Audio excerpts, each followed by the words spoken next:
साई लीला एक आध्यात्मिक सहवास.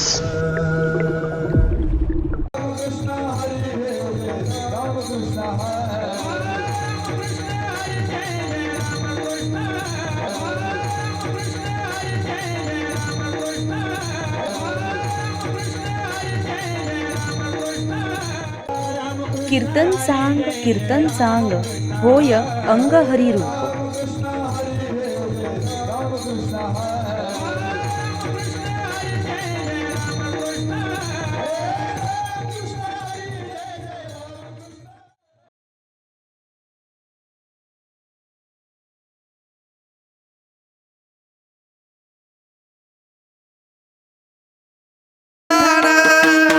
उभे विटेवरी करकटेवरी ठेवून तुळस हार गळा कास पीतांबर तुळस हार गळा कास पीतांबर सुंदर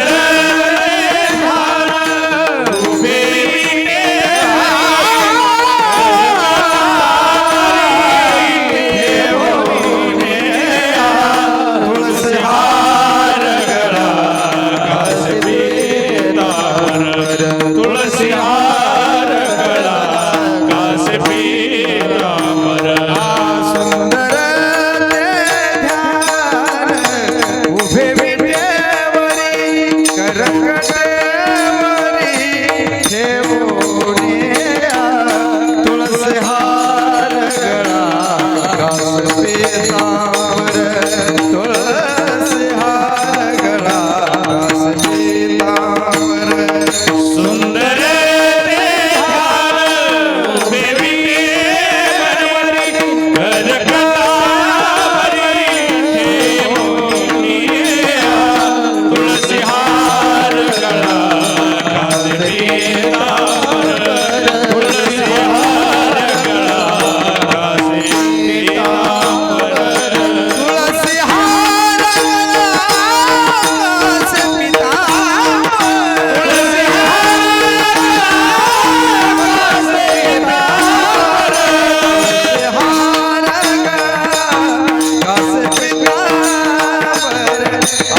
दिगंबरा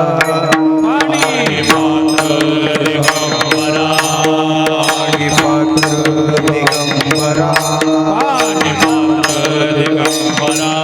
हस्तकरा सारिखे हस्तकरा सारिखे हस्तकरा सारिखे हस्तकरा सारिखे हस्तकरा सारिखे हस्तकरा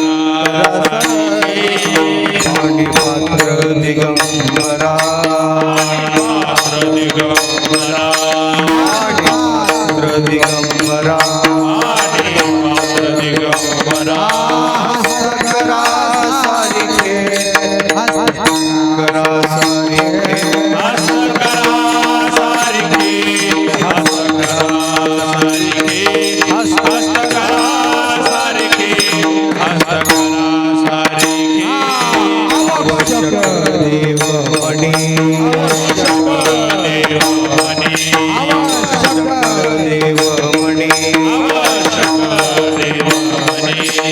चिंतनित सादर चिंतनित सादर चिंतनित सादर चिंतनित सादर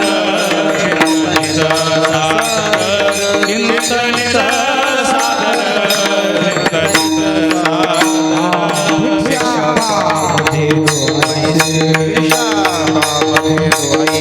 भिक्षा कामधेनु वैसे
सिस्टीममुळे कमी जास्त होते स्वराचा.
सादर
पाणी पात्र दिगंबरा हस्तकरा सारिखे आवश्यक देवमनी चिंतनीच सादर भिक्षा कामधेनु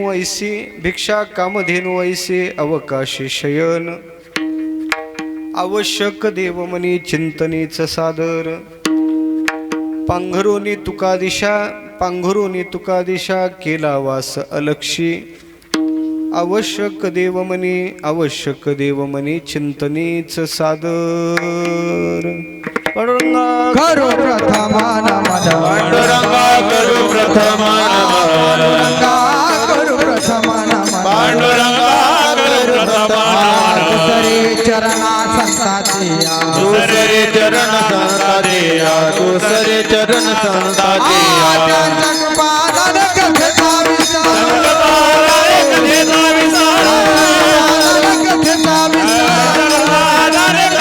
विस्तार सद्गुरुदास लोका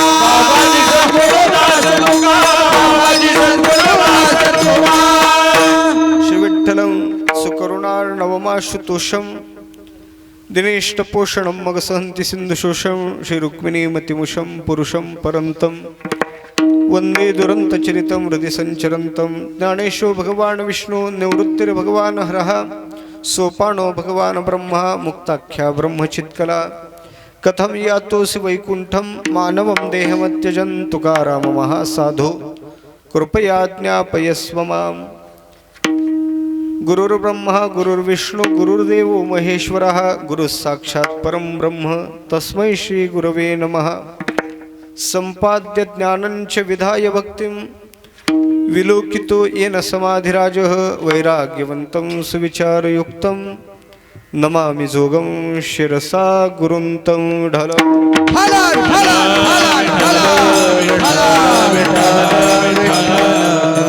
पाणीपात्र दिगंबरा पाणीपात्र दिगंबरा हस्तकरा सारिखे आवश्यक देवमनी चिंतनीच सादर प्रस्तुत प्राप्तस्थळी प्राप्त संगी कीर्तन रूपी सेविकर्ता निवडलेला अभंग वैराग्य रागरसिक जगद्गुरु तुकोबार महाराज यांचा चार चरणाचा आणि प्रभू दत्तात्रयाचं लाक्षणिक वर्णन करणारा असा आहे विठ्ठल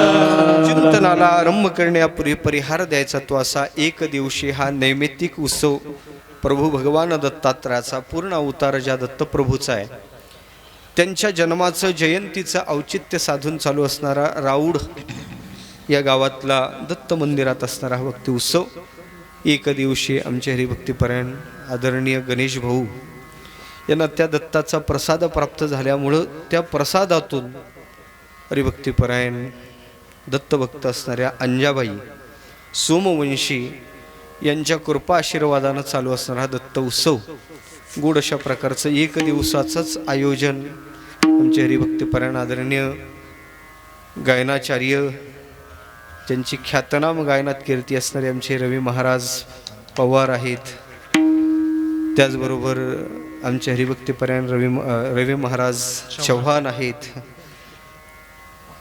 योगेश महाराज धातरक आहेत अविनाश महाराज आहेत तिकडं प्रकाश महाराज आहेत गोड मृदंगाची साथ करणारे आमचे माऊली महाराज चव्हाण आहेत बाबाजी महाराज आहेत एक एका ते काय गणू अपार आहे सगळेजण दत्तप्रभूवर प्रेम करणारे थंडीचा काळ असते वेळेस सुद्धा थंडीची गुलाबी थंडीची लाट सुटलेली असते वेळेस सुद्धा सर्व एवढ्या थंडीच्या काळात सुद्धा आपण दत्त उत्सवासाठी आलात लांबून आमची गोरठांची सगळी मंडळी आलेली आहेत परिसरातील सर्वच मंडळी एक एका ते काय गणू अपार ही सर्व मंडळी उपस्थित झालेली आहेत आपल्याला मर्यादित वेळेत थंडीचं भान ठेवून कीर्तन करायचं आहे आलं का लक्षात वेळ भरपूर झालेला आहे अभंग 4 चरणाचा आहे दत्त जयंतीचं म्हणल्यानंतर खऱ्या अर्थानं तर हे कीर्तन संध्याकाळच्या वेळी असावं कारण दत्त अवताराचं काळ जो सांगितलेला आहे गुरुतो वासर उत्सव काळ अर्थात संध्याकाळचा काळ आहे आपण हे रात्रीचं करत आहे विठ्ठल एक त्या प्रभूचं काहीतरी चिंतन घडावं हा त्याच्या पाठीमागचा उद्देश आहे गोड अशा प्रकारचा 4 चरणाचा अभंग ठेवलेला आहे प्रभू दत्तात्रयाचा जन्म म्हणजे खऱ्या अर्थानं पाहायचं झालं तर पूर्ण अवतार आहे प्रभू दत्तात्रयाचा जन्म म्हणजे भगवानही अवतार आहे आणि संत अवतार सुद्धा आहे विठ्ठल दत्त अशी देवता आहे देवा एका दिवसात पूर्ण भटकन अर्थात फिरणारी देवता मेरू शिखरावर ज्या परमात्म्याचं वास्तव्य आहे मेरू शिखरावर दत्त राहतात पहिलं मेरूचे शिखरी पहिलं मेरूचे शिखरी पहिलं मेरूचे शिखरी पहिलं मेरूचे शिखरी योगी निराकारी मुद्रा लावणी खेचरी ब्रह्म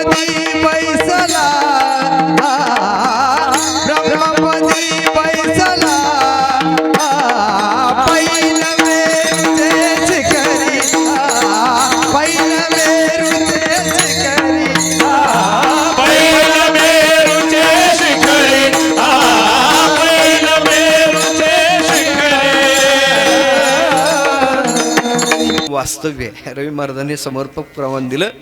पहिलं मेरूचे शिखरी एक योगी निराकारी. वास्तव्य मेरू शिखरावर आहे. स्नान करायचं झालं तर वाराणसीला येतात. दत्तात्रयाचं दररोजचं स्नान नित्य जान्हवीचे स्नान जान्हवीच आहे. अलग लक्षात. वास्तव्य मेरू शिखरावर स्नानासाठी वाराणसीला येतात. आचमन घेण्यासाठी कुरुक्षेत्रावर जातात. गंध लावण्यासाठी प्रयाग क्षेत्राला येतात. गंध प्रयाग क्षेत्राला लावतात. दुपारची मधुकरी मागण्यासाठी कोल्हापूरला येतात. जेवण करण्यासाठी पांचाळेश्वरला जातात. जेवण झाल्यावर मुखशुद्धीला काहीतरी लागते म्हणून विडा भक्षण करण्यासाठी बीड जिल्ह्यात राक्षस भुवनला जातात. राक्षस भुवनला विडा भक्षण केल्यानंतर ते दत्त परमात्मा खऱ्या अर्थानं पाहायचं झालं तर कथा कीर्तन करावं वाटलं तर इथून नैमिषारण्यात अरण्यात जातात. नैमिषारण्यात कथा करतात. त्याच्यानंतर योग साधना करण्यासाठी गुजरातमध्ये गिरनार पर्वतावर जातात. आणि गिरनार पर्वतावर खऱ्या अर्थानं योग साधना करून संध्याकाळची सायं संध्या करण्यासाठी पश्चिम किनाऱ्यावर पश्चिम समुद्राच्या तटाकावर म्हणजे अरबी समुद्राच्या काठावर येतात. संध्याकाळची संध्या तिथं करतात आणि विश्रांतीसाठी माहूरगडाला जातात. विठ्ठल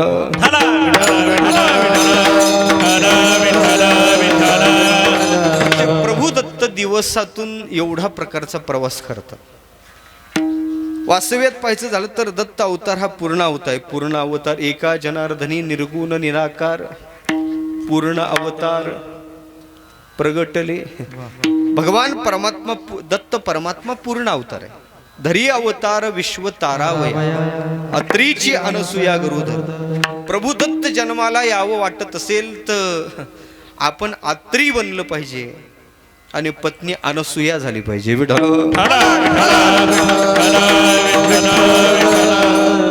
भगवान परमात्म्याचं प्रगटीकरण तिथं होते. कुठं? अत्री अ म्हणजे नाही, त्री म्हणजे तीन, ज्याच्याजवळ तीन गुण नाहीत. अर्थात गुणातीत ज्याचं जीवन झालं अशी शुद्ध विमल असं ज्याचं चित्त आहे अत्री आपण बनलं पाहिजे. आणि ती अनसुया बनली पाहिजे. अनसुया म्हणजे तिच्या अन म्हणजे नाही, सुया म्हणजे द्वेष. जिच्या अंतःकरणात द्वेष नाही, द्वेषरहित स्थिती ज्या स्त्रीची होते तिथं प्रभू दत्तात्रयाचं प्रगटीकरण होते. अनसुया माता पतिव्रता माऊली आहे. पतिव्रता माऊली किती पातिव्रत्य देवा. सतत पतीच्या सेवेत तत्पर असणारे आहेत, ज्यांच्या पातिव्रत्याची ख्याती त्रैलोक्यापर्यंत पसरली. त्रैलोक्यापर्यंत पसरलेली ख्याती साहजिकच आहे. ही आहे अनसुया आणि तिचं सगळ्या सुया होत्या. आलं का लक्षात? सुया नको, सुया बोचल्याशिवाय टोचल्याशिवाय राहत नाही तर रवी महाराज. म्हणून जीवन अनसुया झालं पाहिजे, द्वेषरहित झालं पाहिजे. सहज तिथं खऱ्या अर्थानं ज्याचा गग्गा जिरवायचा असेल तिथं नारदजी भेटतच असतात. नारदजी तिथं गेले आणि गेल्यानंतर देवलोकात गेल्यानंतर सांगितलं का हो म्हणे तुम्ही इथं स्वस्त बसल्या. सर्वत्र सध्या बॅनर त्यांचेच लागलेत म्हणे. कोणाचे? सध्या अनसुया मातेचेच बॅनर सर्वत्र लागलेले आहेत. कोणाचे अनसुया? म्हणे मृत्यू लोकात जन्म घेऊन सुद्धा ज्यांच्या पातिव्रत्याचं बल काही आगळं वेगळं आहे. पतिव्रता फार महत्वाची देवा. पातिव्रत्य धर्म बहुतेक पतिव्रता सापडतात. आलं का लक्षात? पतीवर सत्ता गाजवणाऱ्या भरपूर सापडतात, पण पतीच्या आज्ञेत राहणारी पतिव्रता एखादीच. विठ्ठल काय पतिव्रतेचं सामर्थ्य असते महाराज. काय सांगत त्या जयदेव नावाच्या कवीची पत्नी पद्मावती म्हणे पतिव्रता होती. काय झालं एक दिवस ते जयदेव कवी याला गेलेत, प्रधानजी होते आणि शिकारीला राजासोबत गेले. गेल्यानंतर राणीला अशी लहर आली का आपण हिची मस्करी करू, हिच्या पातिव्रत्य. तिथे सुयाना अनसुया होत्याच. मस्करी करण्याचं ठरवलं म्हणे. खऱ्या अर्थानं तिला सांगितलं अगं तुझे पती आहे ना शिकारीला गेले पण व्याघ्र भक्षणात गेले, वाघानं त्यांना खाल्लं, तुझे पती आता जिवंत नाही असं तिच्या कानावर टाकलं. हे शब्द कानावर पडले, तिनं ताबडतोब देह टाकून दिला. ताबडतोब देह. ती भयभीत झाली राणी. अरे आपण एवढा शब्द बोलतो काय, बिचारीनं देहपात केला काय? हिला काय पातिव्रत्य, तिच्या पातिव्रत्याचं परीक्षण ती राणी करत होती. करता करता पद्मावतीनं देह टाकून दिला. परिणाम असा झाला हा वृत्तांत हा म्हणता राज्यभर पसरला. राणी भयभीत झाली. राजा कोणती शिक्षा करेल सांगायला जमत नाही. राजा तिकून आलेत, प्रधानजी आले. प्रधानजीच्या कानावर पडलं तुमची पत्नी, जयदेवाच्या कानावर पडलं तुमची पत्नी. तुमचा असा वृत्तांत ऐकला आणि ताबडतोब तिनं देहाचा त्याग केला. जयदेवाने काय शब्द वापरायला पाहिजे? अहो म्हणे माझी पत्नी पतिव्रता नव्हती. जयदेवाचे शब्द आहेत, माझी पत्नी पतिव्रता नव्हती. म्हणे का नाही? अहो म्हणे काय म्हणता तुम्ही? अहो तुमचं मेलं, तुम्ही तुमचं अस्तित्व नाही, तुम्ही गेले, तुम्ही मेले हे शब्द ऐकल्याबरोबर जिनं प्राणत्याग केला ती पतिव्रता नाही कसं काय म्हणता तुम्ही? ते म्हणे एवढ्यावर तिचं पातिव्रत्य होत नाही. म्हणे काय पातिव्रत्याचं लक्षण आहे? त्याने सांगितलं पती गेला हे कळल्यावर जी देहत्याग करू शकते आणि पती आहे म्हणल्यानंतर तिच्यात पुन्हा प्राणधारणा होऊ शकते, ती पतिव्रता असू शकते. म्हणे जा तिच्या कानावर माझा संदेश द्या, मी तिचा पती सांगतो का मी जिवंत आहे. धावत धावत लोक आले आणि तिच्या कानाजवळ हा वृत्तांत सांगितलं. अगं तसं काही नाही, तुझे पती गेले नाही.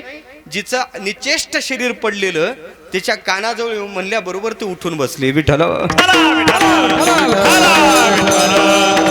पातिव्रत्याचं काही बल असते आणि या पातिव्रत्याची कीर्ती अनसूयेची सर्वत्र पसरल्यानंतर ही कीर्ती तिथे स्वर्गलोकापर्यंत गेली आणि स्वर्गलोकापर्यंत, देवलोकापर्यंत गेली, कैलासात गेली, सत्यलोकात गेली, वैकुंठात गेली. आणि तिघीनं ठरवलं आम्ही देवपत्नी आहे, आमच्या एवढं पातिव्रत्य कोणाकडे आहे?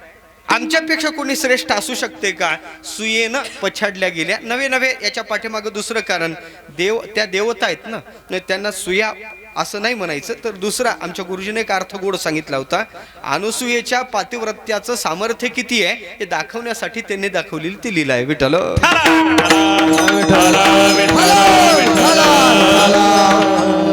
नारदांनी ते वृत्तांत सांगितल्याबरोबर म्हणे हो तुमच्यापेक्षा पातिव्रत्य अधिक आहे. म्हणे मग आम्हाला परीक्षा पाहिली पाहिजे. म्हणे तुम्ही जाऊ नका, तुमच्या पतीला परीक्षेला पाठवा. नारदजीनं तिथं लावून दिली. महाराज कळण बराबर ते निघून गेले.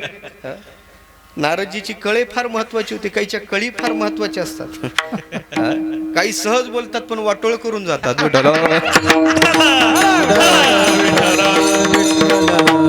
चॅनल मुळे बंधन येतात बोलायला बरं का, आलं का लक्षात? हे म्हणजे इंदोरीकर महाराज पासून आपण तरी घाबरत आहे. ठिकाणी असणार त्याच्यातूनही जगताचं कल्याणच होतं. ब्रह्मविद्य होते नारद.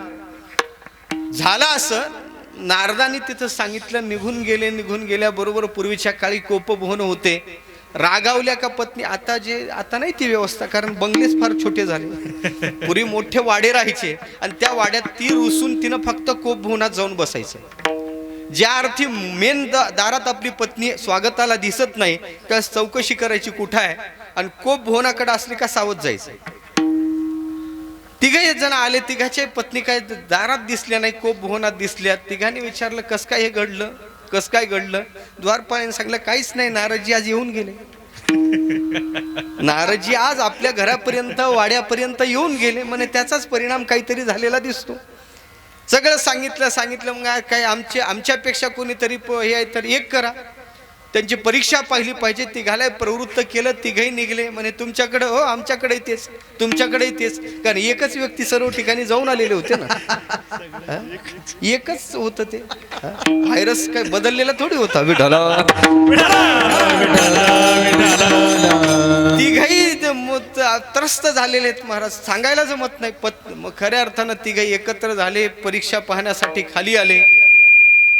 जसं सांगितलं तशा प्रकारचं. कारण जयदेवी जयदेवी जय माझी बायको, तुझे जे म्हणशील ते.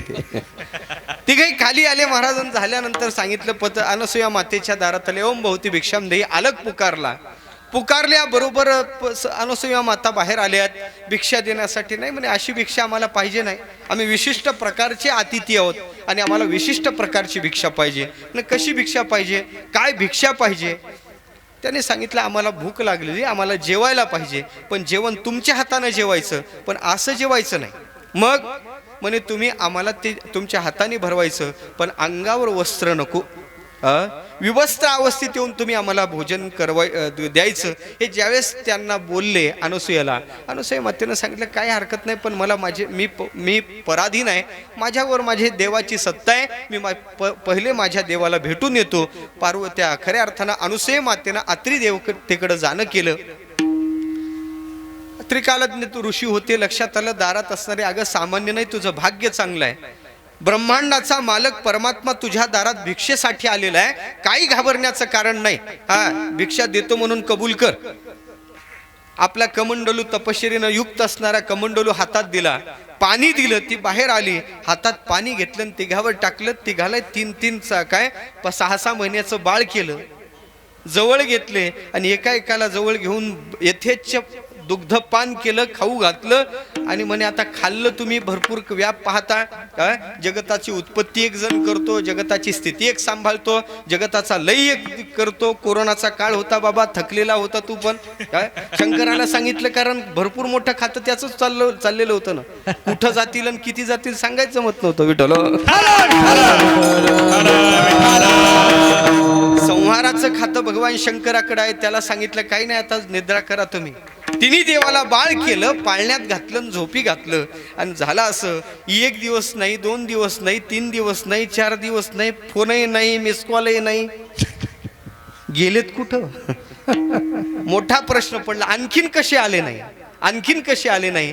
खऱ्या अर्थानं पाहता पाहता पाहता पुन्हा नारदजी गेले. नारायण नारायण. आणि आता काय?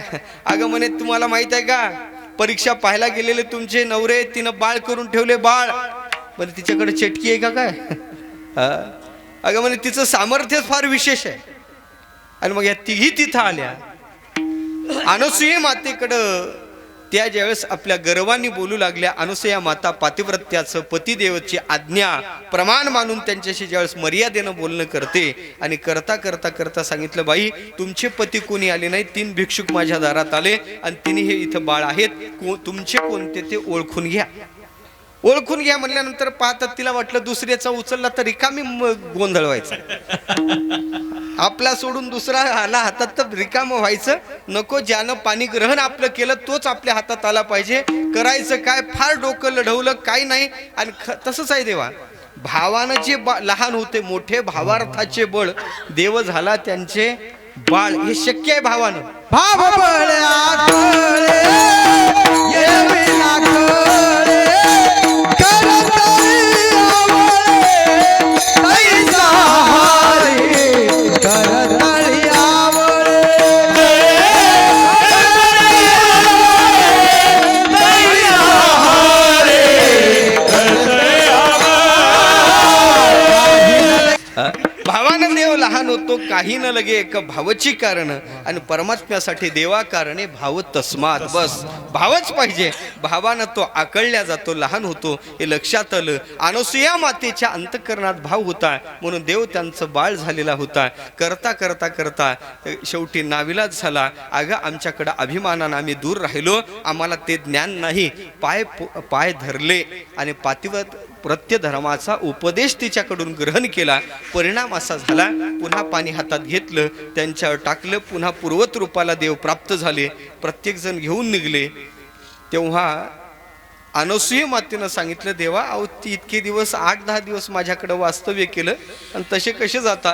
म्हणे मग वरदान काय देऊ? म्हणे काही नाही, तुम्ही इतके दिवस बाळ रूपानं माझ्याकडे होता ना, मला असं वाटतं तुम्ही माझं खरंच बाळ व्हावं. विठ्ठल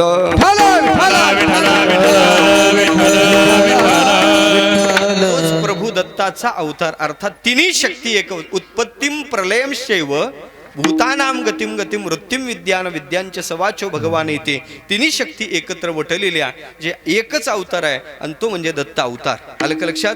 स्वतंत्र विष्णूचे अवतार आहेत, स्वतंत्र शिवजीचे अवतार आहेत, स्वतंत्र ब्रह्मदेवाचे अवतार असतील, पण खऱ्या अर्थानं पाहायचं झालं तर तिन्ही शक्ती एक वटलेला एक अवतार म्हणजे प्रभू दत्तात्रयाचा अवतार आहे. म्हणून 3 शिरे 6 हात तया माझे, त्यांना आम्ही नमस्कार. वास्तव्यात पाहायचं झालं तर हा गाथ्यात अभंग नाही. जगद्गुरु तुकोबाराय महाराजांनी खऱ्या अर्थानं दत्तात्रयाचं वर्णन करणारे अभंग गाथ्यात किती जर विचारलं तर साक्षात प्रत्यक्ष वर्णन करणारा एकही अभंग नाही. विठ्ठल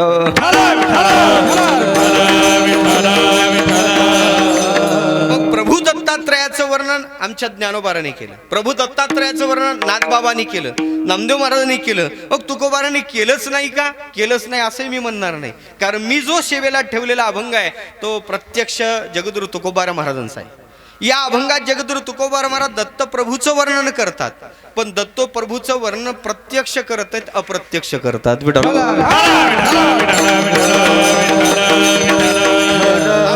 अतिशय गोड आहे.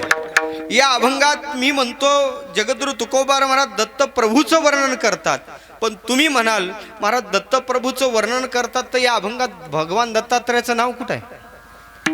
दत्त नाव कुठंच नाही ना. तुम्ही पूर्ण अभंग वाचून पहा. पाणी पात्र दिगंबरा हस्तकरा सारिखे आवश्यक देव मनी चिंतनीचं सादर भिक्षा कामधेनु वैसी अवकाशी शयन पांघरोनी तुका दिशा केला वास अलक्षी. कुठा इथं या अभंगात प्रभू दत्तात्रयाचं वर्णन नाही, मग तो आपलं नाव नाही, मग वर्णन त्यांचं कशाहून तुम्ही म्हणता? विठ्ठल नाव नाही तर वर्णन कशाहून म्हणतात? तर खऱ्या अर्थानं पाहायचं झालं तर नाव न घेता केलेल्या वर्णनाला लज्जतच काही वेगळी असते. आपल्याकडे नाव घेतात आणि वर्णन करतात ना, लग्नात काही कमी नाव घेतात का?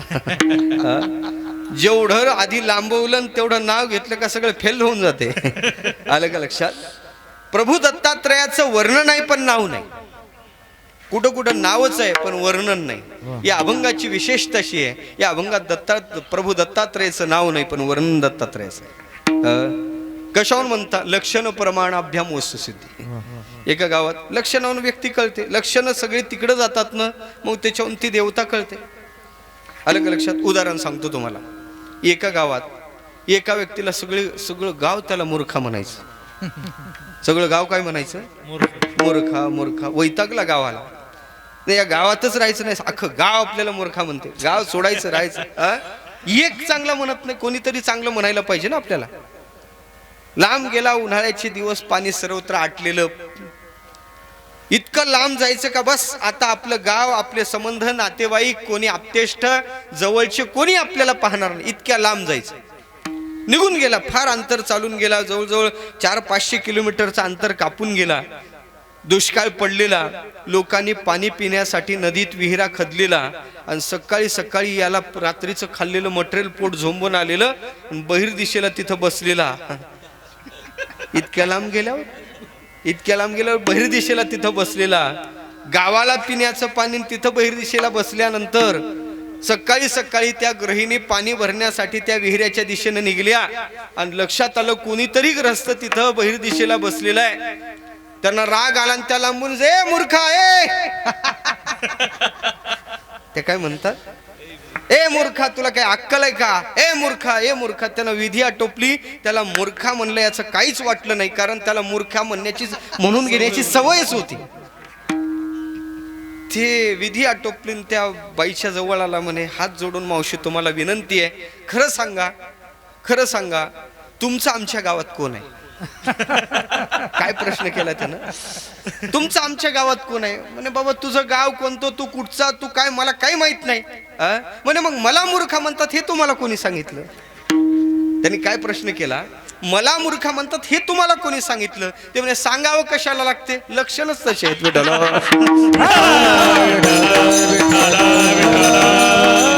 लक्षण कळलं का सगळे व्यक्ती कळतात. लक्षण कळलं पाहिजे फक्त.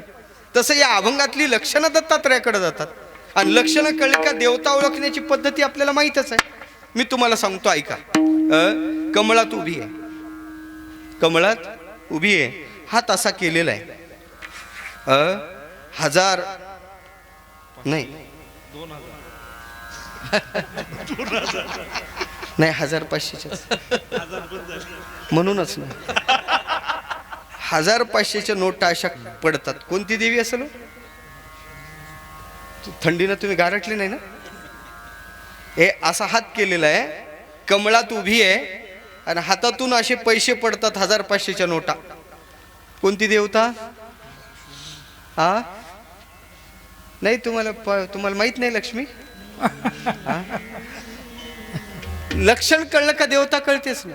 मी 1500च्या याच्यासाठी घेतल्या, त्या 1500च्या नोटा बंद झाल्या ना, त्यावेळेस लोकांचं प्रेम इतकं उतू आलं होतं का नदीला समर्पण केल्या. देवतेला किती असे तिजोऱ्या फुल व्हायच्या देवतेच्या, त्या बंद झाल्या. मी नेमकं येत होतो. लक्षण कळलं का देवता कळते. एक देवता आहे, तिच्या गळ्यात सापाचे हार आहेत, इथून असा प्रवाह बाहेर, गंगा बाहेर पडलेली आहे, व्याघ्रांबर धारण केलेलं आहे. कोणती देवता आहे? तुम्ही बोलल्याशिवाय मला नाही बोलायचं मत. हा भगवान शंकर म्हणजे लक्षणं कळली का देवता कळतात तुम्हाला. असा उभा आहे विटेवर, असे कटेवर विटेवर उभा आहे, कटेवर हात ठेवलेले आहे, असा पाहतो. कोणती? पांडुरंग. म्हणजे लक्षणं कळली का तुम्हाला देवता कळतात. आता याच्यातले सगळे लक्षणं जर कळले तर दत्तात्रय कळतील. विठ्ठल या अभंगात प्रभू दत्तात्रयाचं नाव नाही, पण मी आधीच सांगून आलो भगवान दत्तात्रयाचं लाक्षणिक वर्णन या अभंगात. प्रभू दत्तात्रयाचं नाव नाही पण लाक्षणिक वर्णन. दत्त नाव नाही, लक्षणं सांगितलेले. काय प्रसंग आहे? खऱ्या अर्थानं हा स्थितीपर प्रकरणातला अभंग आहे. पण जगद्गुरु तुकोबा महाराज सगळेच संत देवतेच्या मूर्तीतून काहीसा बोध घेतात. प्रत्येक देवता दिसली का त्या देव मूर्तीतून बोध आहे. भगवान गणेशाची मूर्ती पाहिली, गणेशाची मूर्ती गणपती. गणपती म्हणजे गण म्हणजे समुदाय, पती म्हणजे मालक. समुदायाचा पती म्हणजे मालक म्हणजे राजा. गणाचा समुदायाचा मालक म्हणजे राजा. राजा कसा असला पाहिजे? गणपतीकडे पहा. कसा असला पाहिजे? त्याचं डोकं मोठं असलं पाहिजे. डोकं मोठं असलं म्हणजे अरे प्रगल्भ विचाराचं असला पाहिजे, हे लक्षण आहे त्याच्यातलं. राजाचं डोकं मोठं असावं एवढं नाही, राजाचे कानही मोठे असावे. म्हणजे सगळ्या समाजाच्या अडचणी त्यानं कानावर घेतल्या पाहिजे. कानाला म्हणजे अडचणीला बगल त्यानं देऊ नये. कान मोठे असावे. कोणाचे? हे राजाचे नाही सांगत मी, राजाचे सांगतो, नाही तर गोंधळ होईल तुमचा. पण खऱ्या अर्थानं राजाचे कान मोठे असावे. त्याच्यानंतर गणपती. गणपतीचं पोट वक्रतुंड महाकाय. कशासाठी? भरपूर अन्न बसण्यासाठी नाही. समाजाच्या झालेल्या चुका सुद्धा राजाला पोटात घ्यायला जमल्या पाहिजे. विठ्ठल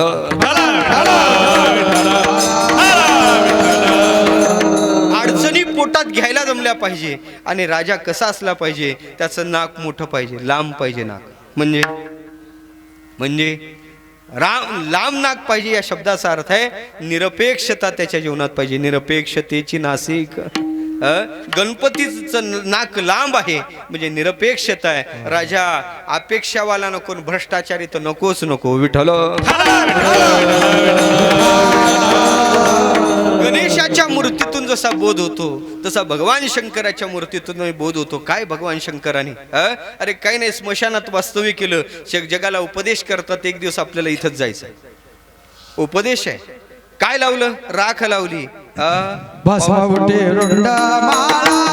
या देहाची राख होणार आहे. भस्म उटी भस्म लावलेलं आहे. याचा अर्थ आहे हे भस्म होणार आहे. याच्याविषयी जास्त तादात्म्य धारण करू नका.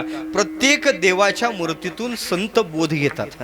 आम्ही बोधातून सुद्धा अबोध काढतो आणि संत प्रत्येक वस्तूतून बोध घेतात. प्रत्येक वस्तूतून बोध घेतात. मला वाटते बोध घेणारी देवता म्हणजेच भगवान दत्तात्रय आहेत. विठ्ठल प्रभू दत्तात्रयाच्या जीवनातल्या 24 गुरुचा विचार दुसरा काय? खऱ्या अर्थानं पाहायचं झालं तर प्रत्येकातून बोध गुणग्राही दृष्टी असावी. हेच भगवान दत्तात्रय बोध करतात. म्हणून दत्तमूर्तीतूनही आपल्याला काही बोध भेटतो. तो बोध म्हणजे हा अभंग आहे. विठ्ठल भगवान शंकराने भस्म लावलेलं आहे. गंगा पवित्रता ज्याच्या ठिकाणी आहे त्याला डोक्यावर घेतलं पाहिजे. गंगा पवित्र आहे म्हणून तिला डोक्यावर घेतलेलं. आलं का लक्षात? हे सगळे लक्षणं पाहणं तुम्ही.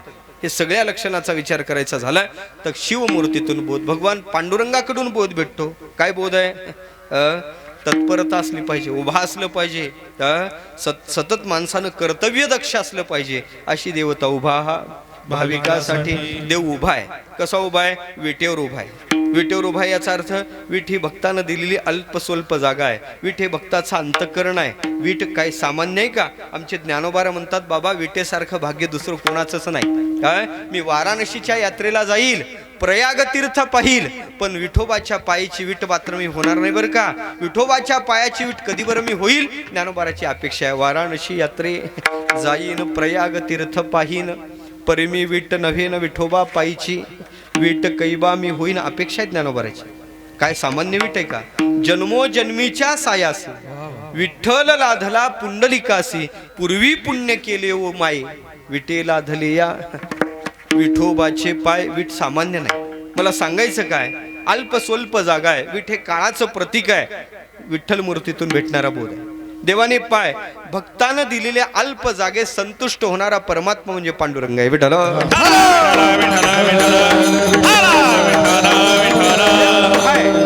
उभा आहे म्हणजे भक्तासाठी तत्पर आहे. दुसरी विशेषतः देवाने कमरेवर हात ठेवले. का कमरेवर हात ठेवले? त्याची भक्तिशास्त्रात भरपूर कारणं सांगितलेत. का ठेवले त्यानं हात? त्याचं पहिलं कारण सांगितलं का माझ्याकडे जे भक्त येतात ना त्यांना भवसागराची चिंता करण्याची काहीच गरज नाही. कारण भवसागर तरतेवर चिंता जर तुम्ही करत असाल तर उपयोग नाही. तुम्ही माझ्याकडे या. भवसागर तरता कार्य करीतसा चिंता पहिलं उभा दाता कटीकर ठेवणी. म्हणून त्यानं कमरेवर हात ठेवले. आपल्या भक्ताला सांगतो काय? प्रमाणम भवाब्धे रिदम मामकानाम नितंबकराभ्याम धृतो येन तस्मात विधातुर्व सत्ते धृतो नाभिकोश परब्रह्मलिंगम भजे पांडुरंगम. आपल्या भक्ताला, माझ्याकडे येणाऱ्या भक्ताला भवसागराची चिंता नाही. त्याला कमरे एवढंच भवसागराचं पाणी आहे. म्हणून कमरेवर हात. कमरेवर हात का ठेवले? भगवान परमात्मा सूचित करतो मी वरचा नाही, मी खालचा नाही, मी मधला आहे. म्हणजे मी आधीचा राम नाही, मी नंतरचा राम नाही, मी मधला राम आहे. म्हणजे आधीचा राम नाही, नंतरचा मी बलराम नाही, मी आधीचा म्हणल्यानंतर मी परशुराम नाही, मी मधला राम आहे. म्हणजे मी दाशरथी राम आहे. हे सूचित करण्यासाठी मधल्या भागावर बोट ठेवून निर्देश केला. देवानी कमरेवर हात का ठेवले? हा लहानपणी फार खोडकर होता आणि खोडी करायला एक दिवस त्यानं घरातच चोरी केली. यशोदेच्या ताब्यात आला. यशोदेनं त्याला उखळाला बांधलं. यशोदा कामाला निघून गेले. उखळ ओढत ओढत हा बाहेर आला. झाला असं दारात विमल अर्जुन नावाचा जोडवृक्ष होता. त्यातून हा बाहेर पडला आणि ते उखळ तिथं आडलं. उखळ आडलं, आडवं झालं. परिणाम असा झाला त्यानं जोर लावला, ते झाड उन्मळून याच्या कमरेवर पडलं आणि याच्या मणक्यात गॅप पडला. विठ्ठल दिशासनाचं चिंतन आहे. याची कंबर दुखू लागली म्हणून यानं कमरेवर हात ठेवला. का यानं मग कमरेवर म्हणजे मणक्यात गॅप पडल्यावर कंबर दुखते का नाही? म्हणून हात पाय त्यानं बोट अशी ठेवली नाही, अशी बोटं लावलेली आहेत. याचा अर्थ कंबर दुखते हे सांगता येतो. म्हणून त्यानं कमरेवर हात ठेवला. अशा असंख्य कारण भक्तिशास्त्रानं सांगितले. असा भगवान परमात्मा विठ्ठल मूर्तीतून आपल्याला काही बोध भेटतो. त्याच्यानंतर पाहायचं झालं तर दत्त मूर्तीतून जगद्गुरु तुकोबारा महाराज एक साधक समोर आलेला आहे आणि त्या साधकाला तुकोबारा सांगतात बाबा तू साधक आहे. साधक त्याला म्हणतात जो साधनारत आहे. साधक आहे साधनेत नाही. आणि मग साधना करणाऱ्याला तो बोलत असेल तरी उपयोग नाही. साधक हा साधनारतच पाहिजे. साधकाची विशेषता आहे जो साधनाला सोडून बाजूला जात नाही. साधन सोडून फिरत असेल तर तो साधक नाही. साधनात तत्परता ज्याची आहे. आणि अशा साधकाला सांगितलं महाराज एक साधक तुकोबारला म्हणतो मी इतकी दिवस साधना करतो पण साधना करून सुद्धा मला साध्य जीवनात प्राप्त होत नाही ना महाराज. मी साध्यापर्यंत जात नाही. का नाही? का नाही? भगवान आमचे जगद्गुरु तुकोबारा महाराज भगवान प्रभू दत्तात्रयाच्या समोर बसलेले आहेत आणि बसल्यानंतर जगद्गुरु तुकोबारा महाराज त्या साधकाला सांगतात बाळा तुला साधकीय अवस्थेत सिद्धीपर्यंतचा अर्थात प्रवेश आपलं प्रवास करायचा झाला तर एक कर या दत्तमूर्तीकडे पहा. महाराज दत्तमूर्तीकडे मी तुम्हाला विचारतो का मी माझ्या जीवनात साधना करून सुद्धा साध्य प्राप्त होत नाही आणि तुम्ही सांगता मला दत्तमूर्तीकडे पहा. हो बाबा दत्तमूर्तीकडे पहा. या दत्तमूर्तीकडून तुला काही साधनेचा उपदेश भेटतो का? हे विचारल्यानंतर तो साधक त्या दत्तमूर्तीकडे पाहतो. म्हणे महाराज मला काहीच कळलं नाही. तुम्ही सांगाल का? त्या साधकाला अभंगाच्या पहिल्या चरणात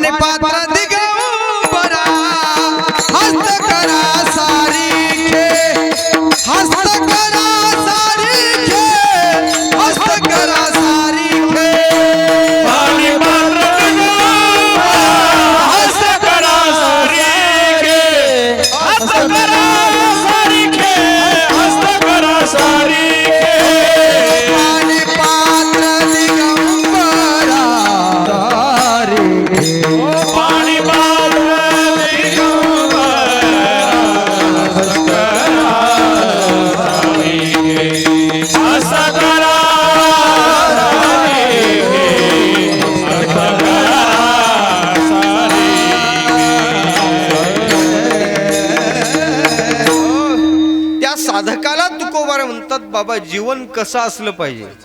साधकाचं जीवन कसं असलं पाहिजे? प्रभू दत्तात्रयासारखं असलं पाहिजे. साधकाने कुठं चिटकून राहू नये. दिगंबरा किंवा दिगंबर हस्तकरा सारिखे हे दिगंबर पहा, किंवा या दत्तात्रयाकडे पहा. काय दत्तात्रयाकडे तुला दिसते? तिथं 2-3 शब्द आहे. पाणी, पात्र, हस्त आणि कर. 4 शब्द आहेत बरं का. पाणी, पात्र, हस्त आणि कर हे 4ही शब्द हाताचेच वाचक आहेत. पाणी म्हणजे हातच, पात्र म्हणजे हातच, हस्त म्हणजे हातच, कर म्हणजे हातच. शब्द एक म्हणजे एकाचाच बोधन करणारे शब्द असले तरी त्याचा प्रवृत्ती हेतू प्रत्येकाचा वेगळा आहे. विठ्ठल कोणत्या हाताला पाणी म्हणत नाहीत, कोणत्या हाताला पाणी म्हणतात, कोणत्या हाताला दिवसभर झोपू नये, काहीच करत नाही. आंबुला केला काय, आंबुली जोडे आंबुला खाये. तुमच्या लवकर लक्षात आलं. बिचारी ती सगळं करून आणते, ही मस्त झोपून खातो. आंबुली जोडे आंबुला खाये. आलं का लक्षात? बायकोच्या कर्तृत्वानं जगतो त्याला काय त्याच्या हाताला पाणी म्हणायचं का? विठ्ठल अरे त्या हाताला पाणी म्हणतात ज्या हातात काही कर्तृत्व आहे, ज्या हातानं काही क्रिया केल्या जाते, ज्या हातानं काही कर्तृत्व केल्या जाते. मला वाटते देवाच्या हाताला पाणी म्हणतात. रथांग पाणी रक्षोभ्य सर्व प्रहरणायुध. जे कर्तृत्व प्रधान हात आहेत त्याला पाणी म्हणतात, ज्याच्यात कर्तव्य. पात्र कोणत्या हाताला म्हणतात? जे हात घेतात, जे हात घेतात. पात्र करतल भिक्षा तरुतल वास. साधकाने आपले हातच पात्र केलं पाहिजे. किती लागते आपल्याला? किती लागते? किती लागते? किती खाल्लं आपण बरं? याचा विचार करा बरं. किती खाल्लं बाबा आपण? आपण किती खाल्लं? किती लागते आपल्याला? लागते किती? बोलत नाहीत. किती लागते आपल्याला? लागते किती? कधी किती? हा अंदाजच नाही मिळाल. पण त्याचा अंदाज घेतला पाहिजे बाबा. अंदाज नाही तसं नाही जमत. अंदाजात आलं पाहिजे ना मिळाल.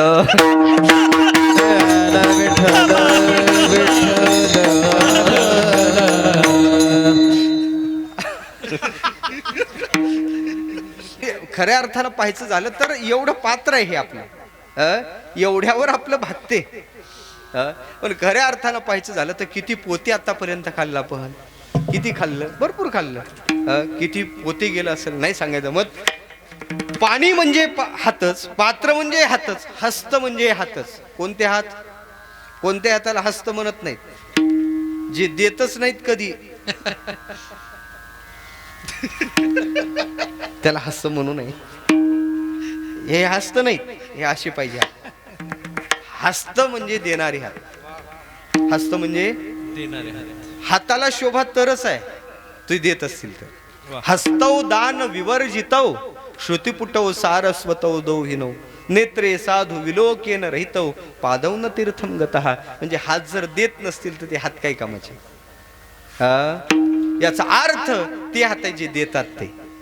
आणि कर त्याला म्हणतात. मी 4 शब्द एकाच हाताचे सांगितले. पाणी, पात्र, हस्त आणि शेवटचा शब्द आहे कर. कोणते कर? कशाला कर म्हणतात? कर म्हणजे हात. पण खऱ्या अर्थानं पाहायचं झालं तर ते जोडल्या जातात. म्हणून तर आम्ही कथेच्या काळात काय करतो? कर जोडितो कथे काळी, कर जोडितो कथे काळी, कर जोडितो कथे काळी, आपण असावे कर जोडितो कथे काळी,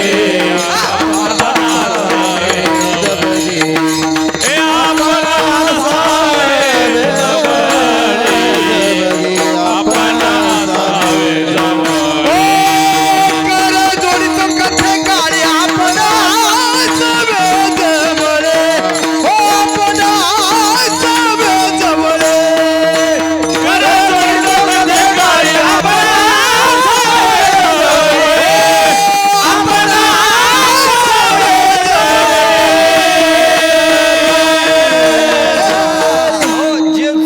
जातात त्याला कर म्हणतात. कर जोडितो कथे काळी, जे जुळतात ना तेथे कर माझे जुळती. पूज्यता दिसली, वंदनीय व्यक्ती असला तर तिथं आपोआप जे जुळतात, जोडल्या जातात त्याला कर म्हणावं. आलं का लक्षात? म्हणून एकाच हाताचे शब्द आहेत. वास्तव सगळ्यालाच याच्यातून बोध घेण्यासारखं आहे बाबा. कर्तृत्वानं कमवावं. काय करायचं? पाणी म्हणजे कर्तृत्व.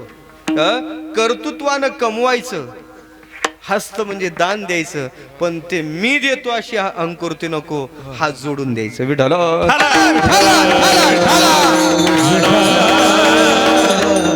हे कमावणाऱ्याला बोध झाला, पण साधकाने काय करायचं? खऱ्या अर्थानं पाहायचं झालं तर साधकाच्या जीवनात तेच पाहिजे. पाणी पात्र दिगंबरा. साधकानं पाणी पात्र, आपलं पाणी अर्थात हातच हे पात्र करायचं, आणि त्या पात्रात जेवढी भिक्षा बसेल तेवढी सेवन. पूर्वीच्या काळी अशा वृत्तीचे साधक, साधकाने जास्त संकलन करून ठेवायचं नाही. मधुकिरी किती मागायची? 5च घरं मागायची. त्या शंकराचार्यांच्या जीवनातला प्रसंग सांगतात. शंकराचार्य मधुकरीला गेले, आणि मधुकरीला गेल्यानंतर एका घरी गेल्यानंतर झालं असं, ओम भवती भिक्षाम दे, अलग पुकारला, कशाही वस्त्र आहेत. 5च घरं मागण्याची मुभा आहे. दारात आलेल्या आचार्यांनी त्या बाईला भिक्षेसाठी ते प्रतीक्षा करत होते. ती बाई दारात आली, म्हणे महाराज काय देऊ? घरात पोराला खायला नाही, तुम्हाला काय घालू? देण्यात काहीच नाही, घरातच काही नाही, तुम्हाला द्यायचं काय? शंकराचार्य म्हणे बाई असं नको म्हणू, अगं मला 5च घरं मागायचे, 6व्या घरी मला जाण्याची मुभा नाही, तू मला काहीतरी दे. मी तसं जाणार नाही, मी दारात आलेलं आहे. अहो म्हणे पण काही नाही. म्हणे काही नाही असं म्हणू नको, काही नाही म्हणून मी जाणं बरोबर नाही, तुझ्या दारातली माती तरी माझ्या याच्यात टाक. म्हणे महाराज काय म्हणता तुम्ही? हे बोलणं बरोबर नाही ना. अगं म्हणे मी तुला खरं सांगतो. आणि तेवढ्यात तिचं पोरग आवळे खेळत खेळत, आवळे होते गोट्या म्हणून, आवळे खेळत खेळत आलेलं होतं. काही 2 आवळे पडलेले होते गोट्या म्हणून. ते तिनं सांगितलं, शंकराचार्य सांगितलं, बाई ते आवळे दिसतात ना, 2 आवळे माझ्या जोडीत टाक. महाराज पोराने ते आतापर्यंत खेळलेलं आहे, ते काही तुम्हाला खाण्यासारखे राहिले नाही, कसं काय टाकू मी? म्हणे काही चिंता करू नको, मी तुझ्या दारात आलो ना, मी अतिथी, टाक माझ्या याच्यात टाक. मी भिक्षुक आहे, तुझ्या दारातला टाक माझ्या जोडी. ते आवळे तिनं टाकले, आणि आवळे टाकल्याबरोबर शंकराचार्य तिथंच उभे राहिले. वर पाहिलं, आणि आचार्याने कनकधारा स्तोत्र गायलं तिथं. कोणतं? कनकधारा स्तोत्र गायलं. परिणाम काय झाला? तिच्या दारात सोन्याच्या आवळ्याचा पाऊस पडला. विठ्ठल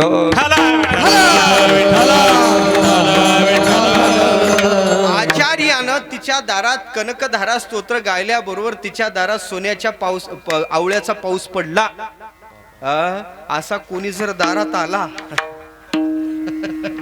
म्हणून दारात आलेल्याला काही तुला हातपाय नीट आहेत, काही रोग झाला का, काम करायला काय असं म्हणत जाऊ नये. काहीतरी द्यावं, काहीतरी द्यावं. म्हणजे जे शक्य आहे ते. नाहीच काही देणं झालं तर चांगला शब्द तरी द्यावा. विठ्ठल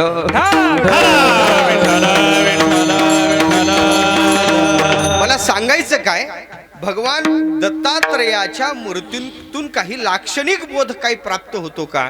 तर जगद्गुरु तुकोबा महाराज सांगतात, पहा, पाणी पात्र दिगंबरा. साधकांनी काय केलं पाहिजे? आपले पाणी हातच काय पात्र करायचे.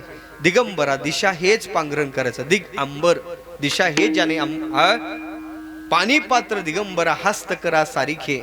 म्हणे महाराज ठीक आहे, कळलं आम्हाला. भिक्षे हे जे मागायचं ते हेच पात्र करून मागायचं, दुसरं काही जवळ संकलित ठेवायचं नाही.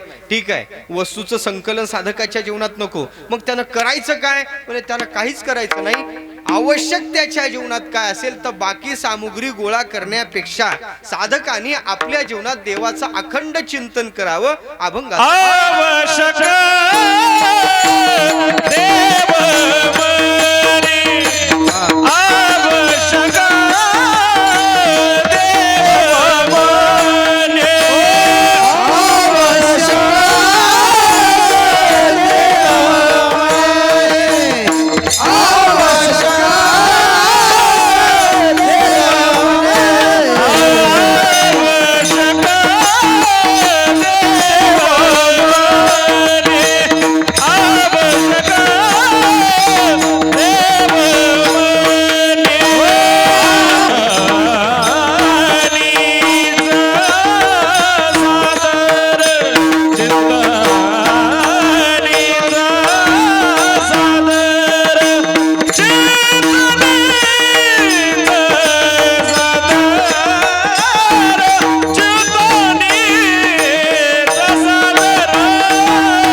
सगळे विद्यार्थी झोपले. घरून गावात इकून आला बिचारा मुलगा होता. त्याला वाटलं आपल्या वडिलाला ज्ञानोबाराची वारी घडावी. आणलं, आळंदीला आणलं. तो आळंदीला आला. आता ते खोल्या खाली झालेल्या सगळेजण झोपलेले. झोपल्यानंतर तो शरीरानं आळंदीला आला, पण मनात दुसरंच आणलेलं होतं. झोपला आमच्या सगळ्यात. आणि अर्ध्या रात्री त्याला स्वप्न पडलं का दुभत्या म्हशीला दुसरी म्हैस मारत आहे. कुठं? दुभत्या म्हशीला दुसरी म्हैस मारत आहे. तो त्या या महाराजाला कहतो, दे दे. कोणाला? कोणाला? महाराजाला हाकलतो इकडे, दे दे करून. आवश्यक मनात काय महत्वाचं आहे. तुम्ही आहात कुठे याच्यापेक्षा तुमच्या मनात काय. विठ्ठल, मी तुमच्या मनातलं सांगू का आताच? आता तुमच्या मनात काय सांगू का? हे किती वाजता सोड. सिद्ध असून सुद्धा साधकीय अवस्था दत्तप्रभू सांभाळणारे आहेत. साधक कसा असावा? दत्तप्रभू सारखा असावा. आवश्यक देव म्हणे, सदा सर्वकाळ देव मनात आहे. आणि चिंतनीच सादर, सदा सर्वकाळ चिंतन करतात. अर्थात आलं का लक्षात? गिरनार पर्वतावर योगाची साधना करतात म्हणजे काय करतात? चिंतनच करतात. नैमिषारण्यात कथा कीर्तन करतात म्हणजे काय करतात? चिंतनच करतात. माहूर शिखरावर निद्रा करतात म्हणजे काय? तुमची आमच्यासारखी निद्रा आहे का त्यांची? तुमची आमची निद्रा आज लागली तर कधी उठेल सांगायला जमत नाही. आपल्या निद्रेचा विचारच नाही. आपल्या निद्रेचे भरपूर प्रकार आहेत. सरळ झोपलेला असतो, कधी मधल्या खोलीत झोपलेला असतो, तो बाहेर सापडतो. अक्षरशः एक या घरात झोपलेला पलीकडे कुठंतरी सापडला. आलं का लक्षात? असं होते. आपली निद्रा गोल असते, कधी चक्राकार असते. आपल्या निद्रेचे भरपूर प्रकार आहे. तर निद्रा, आपली निद्रा अज्ञान निद्रा आहे. आपल्या निद्रेचा प्रकारच सोडा. प्रभू दत्तात्रयाची योग निद्रा आहे. प्रभू दत्तात्रयाची निद्रा कोणती आहे? योग निद्रा आहे. कशाला म्हणतात? जिथं खऱ्या अर्थानं विस्मरण नाही, आत्मस्वरूपाचं विस्मरण नाही, अशा स्वरूपाची निद्रा आहे. तिथं विस्मृती नाही. कशाची नाही? आत्माकार वृत्तीची विस्मृती नाही, अशी ती निद्रा आहे. म्हणून आवश्यक सदा सर्वकाळ त्यांचं चिंतन चाललेलं आहे. कशाचं? भगवान परमात्म्याचं. चित्तात त्याने धारण काय केला? देव धारण केला. खऱ्या अर्थानं साधक म्हणून जर विचार करायचा झाला तर देव चित्तात ठेवला. आणि चिंतन कोणाचं करत आहेत? जे चित्तात ठेवलं त्याचं चिंतन होते. चित्तात ज्याचं आहे चिंतन त्याचंच घडते. एक सांगू का? ज्याचं चिंतन करतो त्याचं स्वरूप प्राप्त होते. विठ्ठल, चिंतन करू. साधकांनी देवाचं चिंतन का करावं? कारण साधकाला देव व्हायचं म्हणून साधकांनी देवाचं चिंतन करावं. जीवानं जीवाचं चिंतन का करू नये? जीवानं जडाचं विषयाचं चिंतन का करू नये? विषयाच्या चिंतनाने जीवाच्या जीवनात अनर्थ येतात. किती येतात? गीतेला विचारा. ध्यायतो विषयान पुंसः संगस्तेषुपजायते, संगात संजायते काम, कामात क्रोधोभिजायते, क्रोधात भवति सम्मोह, सम्मोहात स्मृतिविभ्रमः, स्मृतिभ्रंशात बुद्धिनाशो, बुद्धिनाशात प्रणश्यती. विषयाच्या चिंतनाची अनिष्ट परंपरा इथपर्यंत आहे, नाशापर्यंत आहे. म्हणून विषयाचं चिंतन साधकाच्या जीवनात नको. विषयाचं चिंतन त्याला अधपातालाकरण ठरते. नाही हो, साधकाच्या जीवनात एकांतात गेलेल्या साधकाने परमात्म्याचं चिंतन करावं, विषयाचं करू नये. एक दयेनं त्या जडभरत राजाला चिंतन घडलं हरणाचं. कथा माहित आहे, विस्तार करत नाही. दया दाखवली आणि दयेनं हरणाचं चिंतन घडलं. परिणाम काय झाला?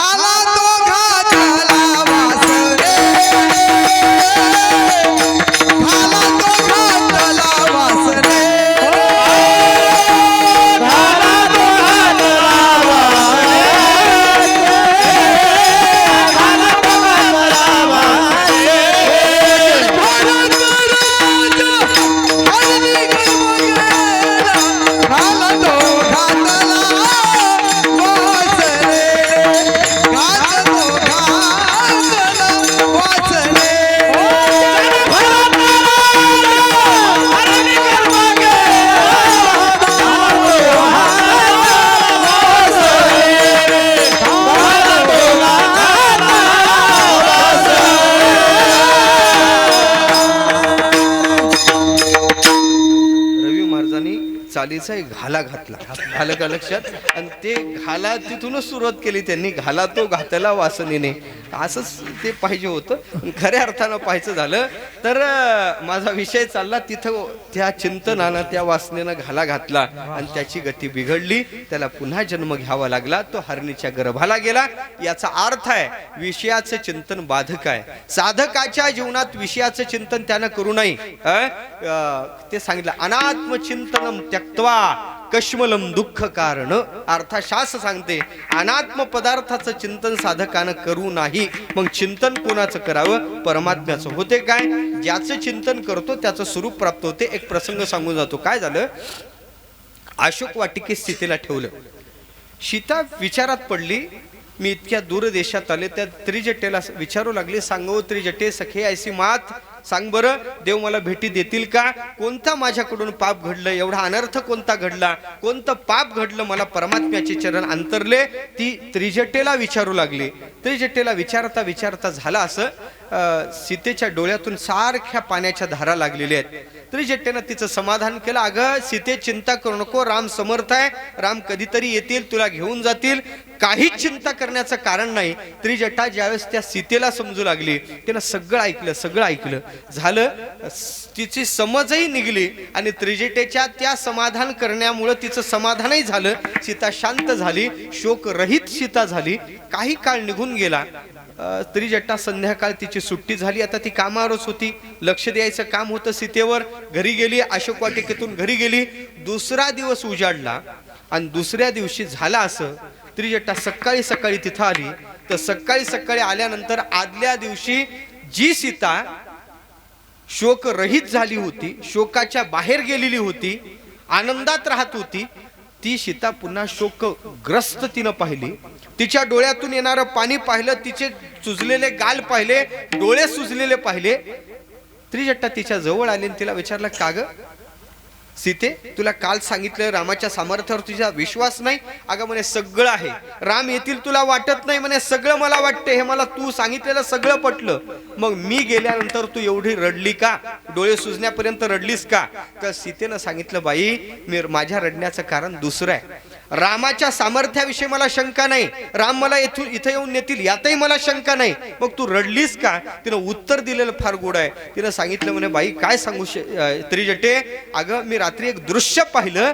ते दृश्य मला रडण्याला कारण ठरलं. म्हणे काय दृश्य पाहिलं? म्हणे या झाडावरनं एक भिंगुरटीचं घरट आहे. मग काय झालं? त्या भिंगुरटीनं एक आळी आणली. मग ते काय झालं? पण त्या भिंगुरटीनं ती आळी त्या कोशात ठेवली, तिच्या घरट्यात ठेवली. झालं काय? ती भिंगुरटी बाहेरून यायची, तिला दंश करायची.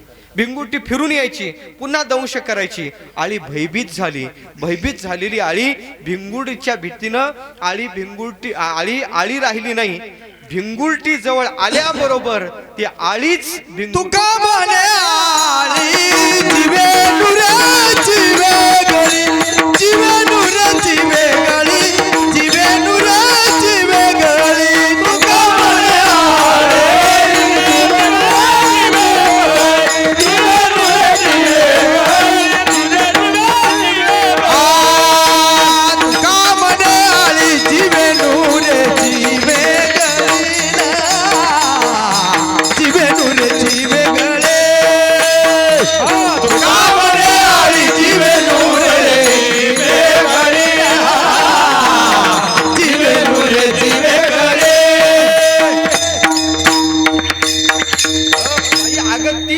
त्या भिंगुरटीचं चिंतन करता करता झाला असं, ती आळी राहिली नाही. तुका म्हणे आळी जीवे नुरीची वेगळी. त्या आळीचीच भिंगुरटी झाली.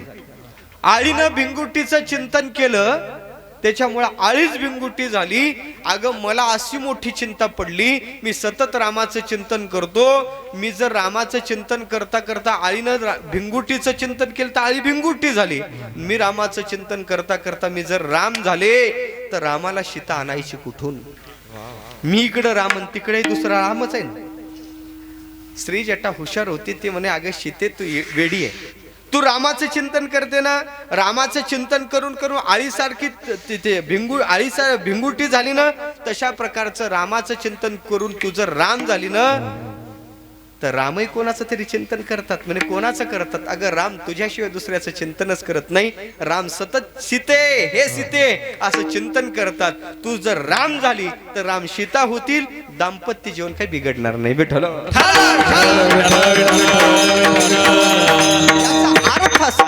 याचा अर्थ असा आहे ज्याचं चिंतन करतो चिंतने चिंतने तद्रुपता. म्हणून साधकाने अन्य पदार्थाचं विषयाचं चिंतन करू नये. बाकीच्याकडे पाहून जगूच नाही. साधकाने त्याचं कसं याचं कसं नाही. साधकाने देव डोळ्यासमोर ठेवावा आणि आपलं जीवन जगावावं. म्हणून त्यानं केलं काय पाहिजे? आवश्यक देव म्हणी.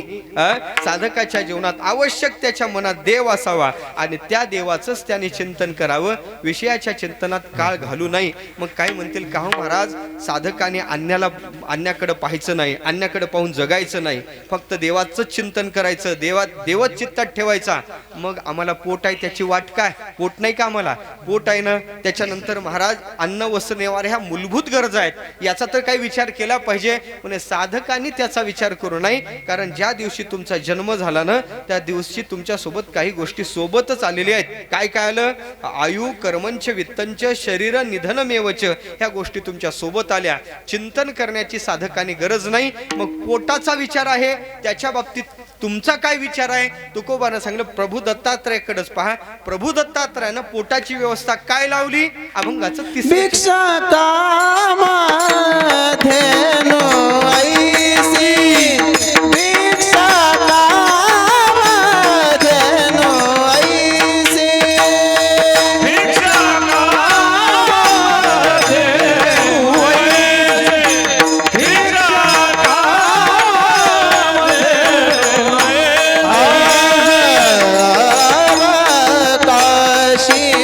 शयन भावकाशी शयन आवश्यक देवमानी आवश्यक देवमानी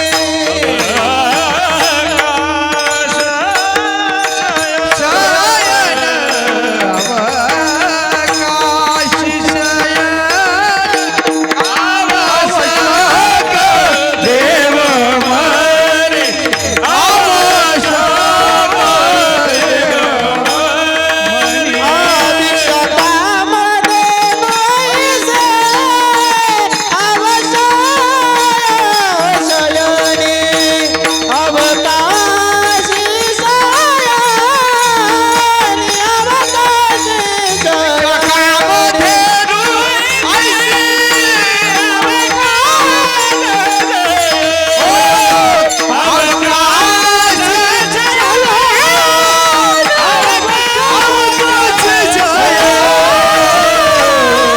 विचार काय करावा? पोटासाठी आम्हाला इति एवढे पोट त्याचा केवढा बोभाटो. काय काय करतो महाराज या पोटासाठी माणूस. किती पाप करतो या पोटासाठी माणूस. किती पाप करतो. केवढी आटाटे किती आटाटे करतो. थंडीत उठतो, वातावरण बदललं ना तरी फवारा घेऊन उठतो. विठ्ठल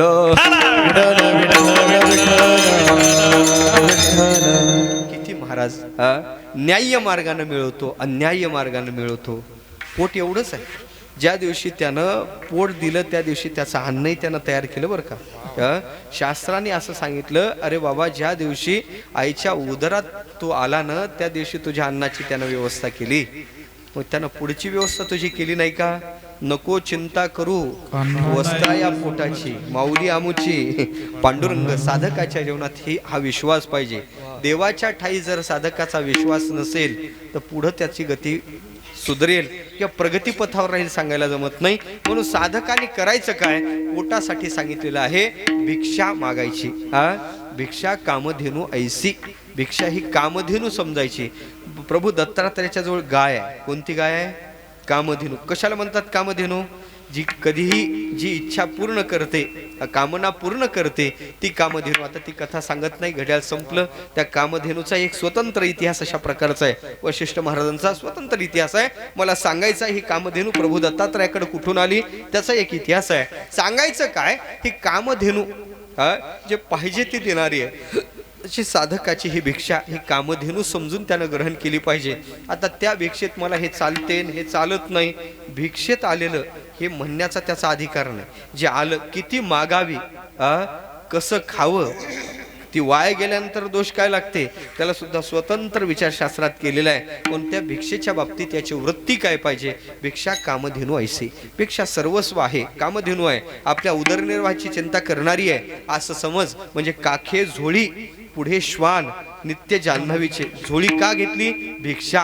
आलं का लक्षात. भिक्षा कामधेनू ऐसी, भिक्षा कोणी मागावी याला शास्त्राने बंधन केलेलं आहे बरं का. कोणी मागावी, काहीनं भिक्षा द्यावी, काहीनं भिक्षा मागावी. कोणी मागावी म्हणजे ब्रह्मचारी यतिशैव विद्यार्थी गुरुपोषका अध्वंग क्षीणवृत्तिश्य षडेते भिक्षुक स्मृतः. शास्त्राने 6 जणांना भिक्षा मागण्याचा अधिकार दिला. कोणाकोणाला, ब्रह्मचारी अवस्था आहे त्याने आपल्या पोटासाठी जास्त खटपट करत बसू नये, त्याने मागावं. ब्रह्मचारी यतिशैव संन्यासी आहे, त्यानं अग्नीला हात लावायचा नाही, मग त्यानं मधुकरी त्यानं भिक्षा मागावी. ब्रह्मचारी यतिशैव विद्यार्थी विद्याभ्यास करतो गुरुकुलात आहे, त्याने भिक्षा मागावी आणि भिक्षा मागून त्यानं आपला अध्ययन करावं. अर्थात खाण्यासाठी किंवा जिभेचे चोचले पुरवण्यात त्याने आपला काळ व्यर्थ घालू नये अशी शास्त्राची आज्ञा आहे. म्हणून ब्रह्मचारी यतिशैव विद्यार्थी गुरुपोषक, गुरुकुलात आहे, गुरुची सेवा करतो आणि गुरुची सेवा करण्यात त्याचा काळ जावा याच्यासाठी त्यानं आपल्या उदरनिर्वाहाची व्यवस्था किंवा गुरुच्या पोटाची व्यवस्था भिक्षेवर करावी. ब्रह्मचारी यतिशैव विद्यार्थी गुरुपोषक, अध्वंग हातपाय तुटलेला आहे, काहीच त्याला आधार नाही, आश्रय नाही, विकलांग झालेला आहे, त्यानं भिक्षा मागितली तरी त्याला शास्त्राने आज्ञा केली अध्वंग आणि क्षीणवृत्तिश्य थकलेला आहे. हात म्हणजे वृद्धापकाळ त्याचा जवळ आला, कोणी त्याचा सांभाळ करणार नाही, त्यानं मधुकरी मागितली, भिक्षा मागितली तर काही हरकत नाही. आलं का लक्षात. मधुकरी शब्दाचा अर्थच तो आहे, गोळाच करायचा आहे तुम्हाला, पण गोळा किती करायचं यालाही मर्यादा आहे. भरपूर साठवून ठेवायचं. त्या पुण्याच्या आपण त्या वारीच्या वारीच्या वाटेत पाहतो, पुण्यात जेवढं भेटते ना देवा, काय त्यांची स्थिती असते, एकही बारी वापस करत नाहीत ते. पुढं काय वाटप याचाही विचार करत नाही, मागून बारीला लागतात. एका ठिकाणी होतं तुटलेल्या चप्पल शिवून भेटतील. एक बिचारा सेवेसाठी एखाद बिचारा तो रोडला बसला चर्मकार आणि त्यानं सांगितलं बा वारकऱ्याची अशी एक आपण सेवा करू. पहिला लागला, दुसरा लागला, तिसरा लागला, अशी किलोमीटर पर्यंत बारी गेली. पुढं काय वाटप आहे, यांच्या चप्पलही तुटले नाही पण बारीला हजर आहेत. विठ्ठल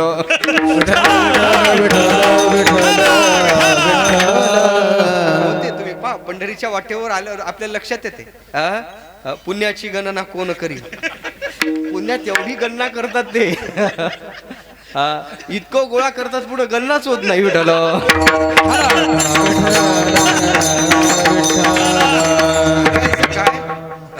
मी त्याला विचारलं एकाला, का रे बाबा हे का ठेवता. म्हणे महाराज नासाव पण असाव. विठ्ठल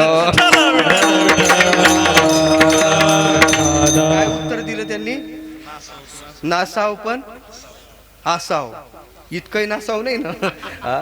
वर ते गोळा करतात पुण्यात ते येणारे आणि वर वाळू घाट टाकतात. कुठं, सासवडच्या याच्यात. नेमकं देवाची कृपा अशी तिथं झिमझिम पाऊस चालूच राहते. आलं का लक्षात. त्यांना आसाव नाहीच नासावच होते सगळं. विठ्ठल साधकाची अधिक संचयाची वृत्ती कामाची नाही. ज्याला परमात्मा प्राप्ती हा जर त्याचा लाभ असेल, त्याच्या जीवनात परमात्माच प्राप्त करायचा असेल तर प्रभू दत्तात्रयासारखं त्यानं चिंतन करावं, आवश्यक देव चित्तात ठेवावा. भिक्षेच्या विषयी त्याची उदास वृत्ती असावी. भिक्षा कामधेनू ऐसी. राहायचं कुठं, घर नाही नाही नाही बाबा, हे जे अवकाश आहे या अवकाशात कुठंतरी शयन करायचं, राहायचं. म्हणून सांगितलं अवकाशी शयन. आणि असं केलं तर मग तुकोबार आहेत, तुम्ही काही केलं का त्या संबंधानं. पण मी साधकीय अवस्था, साधकाची दशा उदास असावी, उपाधीन असावी, अंतर्बाह्य अशा प्रकारची त्याची स्थिती असावी. मग करायचं काय म्हणे, काहीच नाही. म्हणे मग थंडी आहे ना, थंडीच्या दिवसात काय करायचं. साधकाच्या बाबतीत त्याने कुठंतरी गुफेचा आश्रय करायचा, जिथं भेटल तिथं त्याने थांबायचं नाही. नाही का तुकोबार ते याच्या पुढे सांगतात, ज्याला तिथं जर वास्तव्य करायचं झालं तर त्याने दिशाच पांघरायच्या. काय पांघरुनी तुका दिशा, त्यानं दिशा पांघरायच्या आणि दिशा पांघरून राहायचं. एवढी याचा अर्थ असं, एवढी त्याची कट्टरता पाहिजे. साधनेच्या बाबतीत साधक जर इतका कट्टर असेल तर मग त्याच्या जीवनात फल काय? अभंगाचं शेवटचं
परब्रह्म स्वरूपाच्या ठिकाणी त्याचं राहणं होते, त्याचं वास्तव्य कुठं होते? त्याला देवत्व प्राप्त होते. प्रभू दत्तात्रयाचं वास्तव्य पहा. प्रभू दत्तात्रयाची अवस्था साधकीय अवस्थेपासून सिद्ध अलक्ष परब्रह्म रूपता ज्या परमात्म्याची आहे त्यांनी साधकीय अवस्था घेऊन केलं काय? पाणी पात्र दिगंबरा हस्तकरा सारिखे. आवश्यक काय? सदा सर्व काळ चिंतन केलं, देव अंतःकरणात धारण केला, भिक्षेसाठी झोळी हातात घेतली, कामधेनू जवळ ठेवली आणि अशा प्रभू दत्तात्रयाच्या या मूर्तीतून साधकाला बोध दिला आणि त्याच्यामुळं अलक्ष परब्रह्म स्वरूपाच्या ठिकाणी ते वास्तव्य जसं झालं. तुला जर अलक्ष परब्रह्म स्वरूपता प्राप्त करायची झाली तर अशा प्रभू दत्तात्रयाच्या मूर्तीतून बोध घेऊन तुझं जीवन जग, असं साधकाला केलेला उपदेश हे अवस्था सांगणारा असा अभंग आहे. प्रभू दत्तात्रयाच्या मूर्तीतून असा बोध घेऊन आपले जीवन आपण जगलं पाहिजे. आपल्या जीवनात खऱ्या अर्थानं पाहायचं झालं तर आपण इथं आलेले पाहुणे आहोत आणि पाहुणे आल्यानंतर खऱ्या अर्थानं पाहायचं झालं तर इथं असणारं तादात्म्य आपण घेऊन राहतो. प्रभू दत्तात्रय एका ठिकाणचं तादात्म्य घेऊन राहत नाहीत, म्हणून एवढं फिरतात ना. मेरू शिखरावर वास्तव्य काय? पहा ना, भटकंती केवढी मोठी आहे. संध्याकाळची निद्रा माहूरगडावर काय? आचमनासाठी जातात कुरुक्षेत्रावर काय? हे सगळं पाहता तादात्म्यानं साधकांना राहायचं नाही एका ठिकाणी. आमचे गुरुजी सांगायचे, बुवा खऱ्या अर्थानं पाहायचं झालं तर पाणी वाहतं बरं, एका ठिकाणी पाणी राहू नये. पाणी एका ठिकाणी राहिलं तर पाणी खराब होते. तसं साधू एका ठिकाणी राहिला तर त्याच्या ठिकाणी सुद्धा मलिनता येण्याची शक्यता असते. पण साधू चलता भला, साधू चाललेला पाहिजे. आलं का लक्षात? चालला पाहिजे साधू. साधू ब्रज में आना ब्रज में वास नहीं करना. विठ्ठल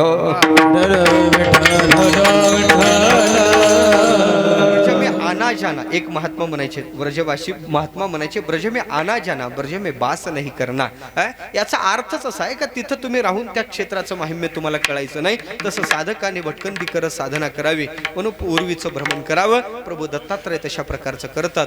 अशा प्रभू दत्तात्रयाच्या जन्म उत्सवाचं औचित्य साधून चालू असणारा हा गोड एक दिवसीय कार्यक्रम पासूयात. पाहायचं झालं तर आमचे गणेश भाऊ नाही का, गणेश भाऊ जाधव त्यांना प्रभू दत्तात्रयाचा प्राप्त झालेला प्रसाद, त्यातून या कार्यक्रमाचे खऱ्या अर्थानं पाहायचं झालं तर त्यांनी केलेले हे आयोजन वास्तव्यात थंडीच्या काळात सुद्धा इतक्या आपण गारठ्यात सुद्धा आलात याचा अर्थ प्रभू दत्तात्रयाच्या विषयीची श्रद्धा आपल्या अंतःकरणात अशीच आहे, ती वृद्धिंगत स्वरूपाची राहावी आणि प्रभू दत्तात्रयाची कृपा आपल्यावर व्हावी आणि मग आपण सुद्धा कर्तृत्वानं मिळून नम्रतेनं ते द्यावं आणि ती दिल्यानंतर आपल्याला सुद्धा ही स्थिती प्राप्त, कोणती, केला वास अलक्षी परब्रह्म स्वरूपता प्राप्त व्हावी अशी सद्भावना प्रकट करतो. झालेली सेवा त्याच प्रभू दत्तात्रयाच्या चरणी समर्पण करतो. वाणीला विराम देतो. घड्याळ फार पुढे गेलं आणि पुढेही बहुत जाणे आहे याचं मला भान आहे, म्हणून मी इथंच थांबतो. पण तुम्ही थंडीत आली म्हणून तुम्हाला डबल धन्यवाद देतो. कारण वास्तवात पाहायचं झालं तर प्राकृतिक अस्वस्थता असते सुद्धा प्रभू दत्तात्रयाच्या कृपेनं बोलणं, त्यांच्या कृपेनंच बोलणं शक्य झालं. ती सेवा समर्पण करतो आणि थांबतो. ज्ञानेश्वर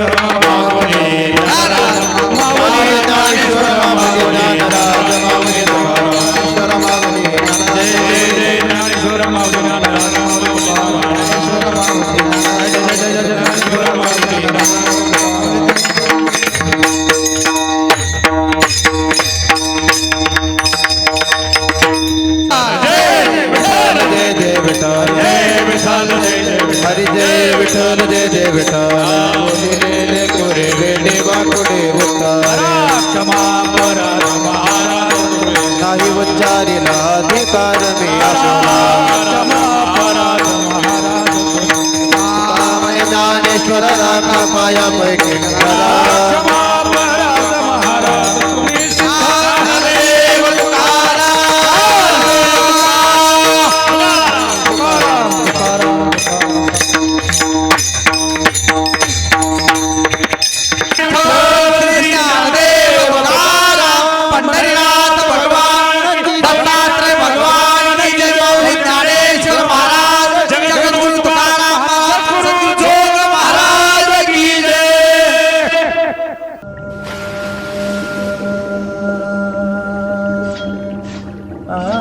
साई लीला एक आध्यात्मिक सहवास.